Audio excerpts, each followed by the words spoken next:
For today's video, maghimo ko og souvenir nga pillow.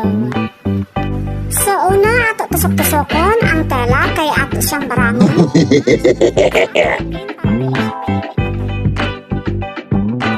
Sunod atong padaganan sama sa pagdagan niya sa akong gugma at charot. Sunod ato lang gunting-gunting lang isig ka kilid sama sa nagunting ka sa atong bulbul. Dili bitaw ay para dili siya magpapabukol ni malin na sa tela. So mga kadagom, ato na siyang ibali ang tela nga atong gitahi. Unya ato dayon butangan og fiber film.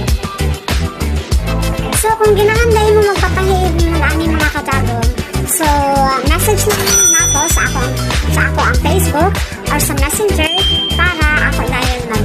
So padayon lang ka og butang og fiber film sa pillow para mabugdog siya. Sama sa katong